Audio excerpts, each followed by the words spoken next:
All right, busy NBA docket, a lot to talk about. Jason Timpf, host of Hoops Tonight.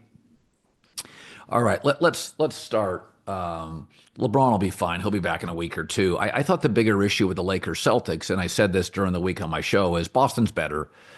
You can't come in missing starters, so no Jackson, no Rui. That's length. That is length you can use to get anything near the rim, defend the rim. So when I heard that, I thought no Jackson Hayes, no Rui Hachimura. This is gonna be a tough one. But I also felt there's two things I want to talk about. Number one is I thought the Lakers looked tired in the second half. I thought they just gave you everything they had in the first half. One of the best first halves of the NBA season. It was a great first half. Luka didn't play particularly well, but it was a great first half. And then I thought in the second half, the Lakers ran out of gas. And if it was at home, maybe it's different, but I fly a lot. Flying from LA to Boston, I don't care how good the seats are and how comfortable you are. It takes its toll. And the pace the Celtics play at, I thought it wore the Lakers down. So that's my first take, and you can address that before we get into the Luka Tatum stuff. Just the fact that no Jackson Hayes, no Rui on the road. They played a pretty frenetic schedule. Over the last couple of weeks, and I thought they ran out of gas. Yeah, it was one of those things where I think there are some realities about this matchup that, regardless of regular season circumstances, need to be factored in. Like, we're going to talk a lot about the top teams in the league today, and I don't think Boston is like separated from everybody in terms of like putting real distance, but I do think they deserve to be favored, and I think they've demonstrated that at several points this season in several different games. That said, within the context of that particular game, it was kind of interesting to me to see the juxtaposition of that one with the first time these two teams played. The first time these two teams played, the Lakers played an excellent defensive game, and Jaylen Brown and Jayson Tatum couldn't get anything going, and the That's Lakers right. controlled. This game, the Boston Celtics put together a beautiful defensive game, and LeBron and Luka can't get anything going. And so Yeah. these two teams in particular, and by the way, I think there's a decent chance we see these two teams in the finals. If these two teams face in the finals, it's going to turn into this like relentless matchup hunting type of game. And it's all about Tatum and Brown going at Austin and Luka. And then on the other end of the floor, LeBron and Luka going against Derek White and Al Horford. And I think there were some mistakes last night. JJ Redick talked a little bit about it after the game. Al Horford is a big body that slides his feet well. And he has always done well against bully ball players, even going back to Joel Embiid and Giannis Antetokounmpo. Al Horford has some of the best reps against those guys that you'll see in the playoff context. LeBron and Luka are bully ball guys, and Al Horford was just having none of it. And he put together just a beautiful defensive game. In that second half, they were much more deliberate about attacking the Celtics guards, and you got to see how they can have some success. And that's really it. Like, both of these teams, I actually think, interestingly enough, these are the only two teams in the NBA that can put together five-man groupings where you really can't leave anybody open. When Rui is healthy and Dorian Finney-Smith is healthy. That's right. And when the Celtics have Kristaps Porzingis and Al Horford healthy, when they're healthy and put together, like even the Knicks, you can help off of Josh Hart. Even like with the Thunder, you're going to give late contests to guys like Lou Dort that you're not super worried about. Absolutely right. These are the two teams that can truly space the floor and force you to play one-on-one. And if there was one defensive reality from the Lakers in this game, they've guarded really well when they can offer help from behind in their kind of swarming, switching defense. Boston, they really leave you on an island.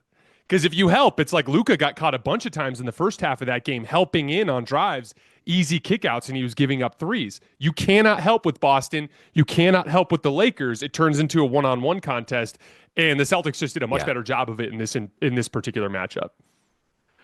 You know, it's funny. I saw a piece of video. So I had said on the Luka trade, I would never have traded him. But if you gave me 3 firsts, AD and Austin Rivers, I'd sleep on it. And I said that because I've always said Luka's a much better Carmelo. I never think he's in great shape. I don't know. I think he sometimes takes the ball out of teammates' hands. And, I don't think, and I love Luka, but I saw when Luka first arrived in Los Angeles, he looked puffy, hadn't played since December. He's never been in great shape, but my take was LA gets you in better shape. The lifestyle's different, and LeBron and the pressure to kind of impress LeBron. You can see Steph showing off with Jimmy Butler. LeBron's kind of showing off with Luka. I mean, it's ego. It's fun. You finally got your match. And the players, I mean, God, Steph is more efficient. LeBron's playing with an energy of a 27-year-old.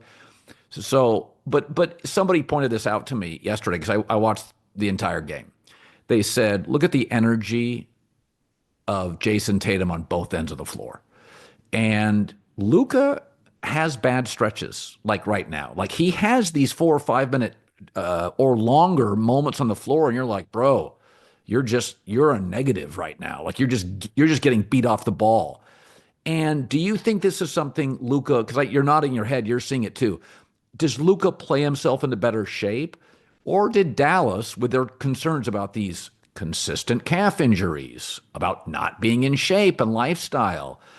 Do you think we're getting 80% in Los Angeles of Luka? That some of the videos on the internet that show him 3 years ago, dude, he was tomahawking it. And you're like, not really quite what I see now. What is your take on where Luka's at and where he'll end up as a Laker? So that's a tough game for under any circumstances to go on the road in Boston, a Boston team that's had some disappointing losses at home this year. And was kind of itching for a lot. They were itching for a signature win. Like the Celtics really wanted that one. I mean, you could tell the level of intensity they brought right from the opening tip.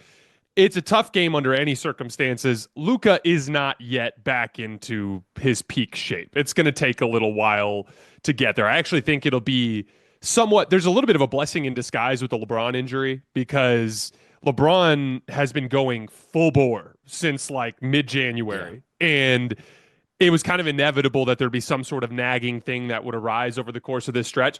And I actually think it'll be pretty nice for LeBron to get like a month off here, a couple weeks off here, just to take a little break before the postseason.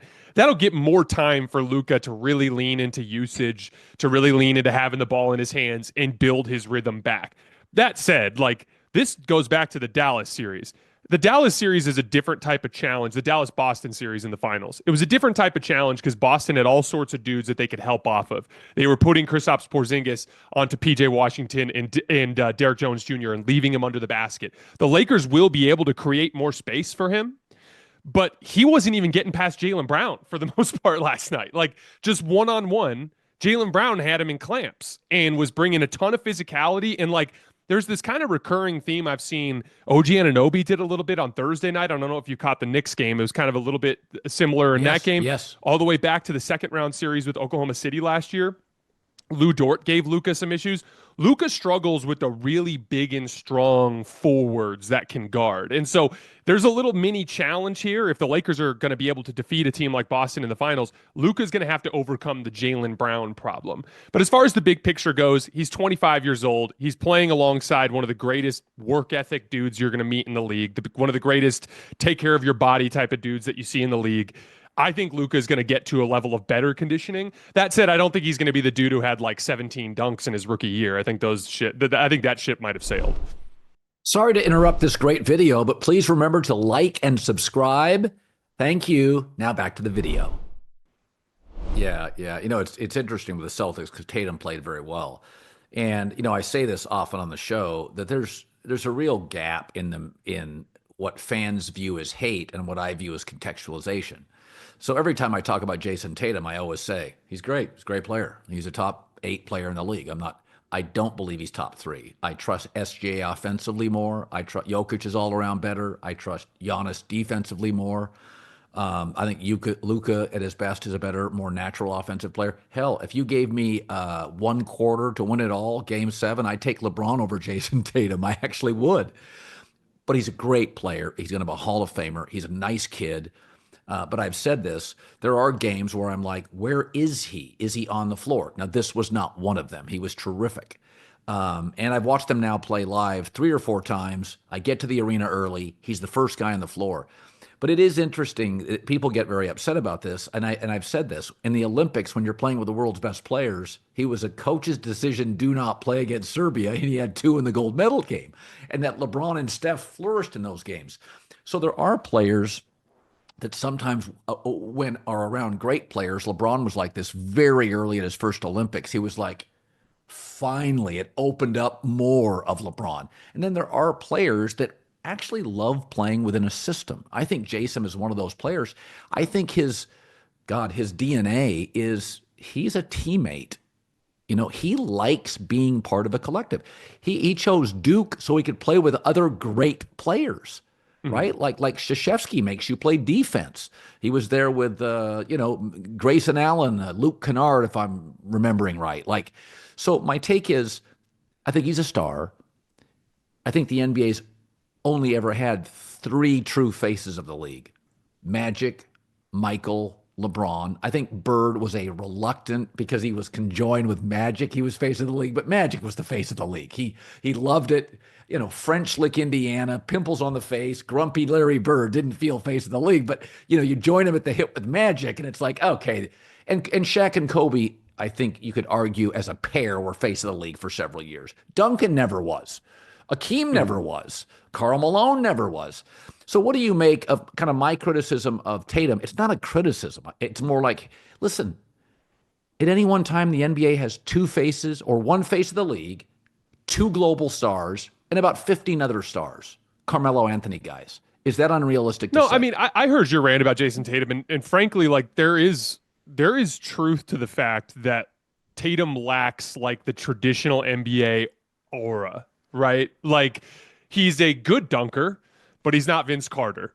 He's a good shooter, right, but he's not Kevin Durant. He's big and strong, but he's not LeBron. He's a good playmaker, but he's not Luka Doncic. He's a good defender, but he's not what Kawhi Leonard was in his prime. And he doesn't really have a very big personality. So like it's really hard to like put together, something specific about Jayson Tatum to like market really well as far as like face of the league type of stuff. That said, like he's really good at all of those things still. and so he's become like, just by virtue of him being a jack of all trades, he's become one of the most useful players in the entire NBA. This has kind of been the interesting trajectory of Jayson Tatum's career. If you go back in the early years, in like 18, 19, 20, in those years, Tatum was like projected to be one of the best shooting forwards in the league. He had some unbelievable jump shooting seasons during that stretch. Then what happened is he started to bulk up, and he got really big and strong, and it greatly improved his defensive versatility. He improved as a playmaker. But in that stretch, 2021, 2022, 23, 24, his jump shot fell apart and became super unreliable, to the point where it was like sometimes it goes in, sometimes it doesn't. He'll have 50 in a playoff game, he'll have 17 in a playoff game. It became one of those things where he couldn't rely on the jump shot. Honestly, I think the Team USA situation, right off of the heels of last year's playoff run, as he shot very poorly in the playoffs on jump shots, and then he shot, 0 for 16 with Team USA, I think he got humiliated and spent the entire summer in the gym. And he's added like a reliable jump shot to the Swiss Army knife that he already was. And now it's one of those things where, like, I agree with you. I think Jokic is better. I think Giannis is better. I think Shea's better. I think Luka Doncic is better. I think if you asked like league average role players alongside all those players, I think Tatum is behind those guys. But I do think he's closer to that tier, or in that tier at the bottom, as opposed to the next set of guys. Like when you look at the next set of guys, like I think Tatum brings more on a night in, night out basis than Anthony Davis does. I think Tatum brings more on a night in, night out basis than that next tier of guys, Kevin Durant, LeBron James, Steph Curry. I think he deserves credit for being like a foundational, like reliable, you can count on this dude type of superstar. But I also think everything you said regarding, he does not have a flashpoint in his skill set. There's nothing like that. There's not one. Well, think about that. You can close your eyes. I've said this, and I can think of like 5 Michael plays, 6 LeBron plays, a bunch of Magic, Bird. You close your eyes with Tatum, and you're like, it's like Karl Malone. I don't have a Karl Malone play. I don't have a Duncan play. There is something about the persona, the aura, the imagery that is face of the league.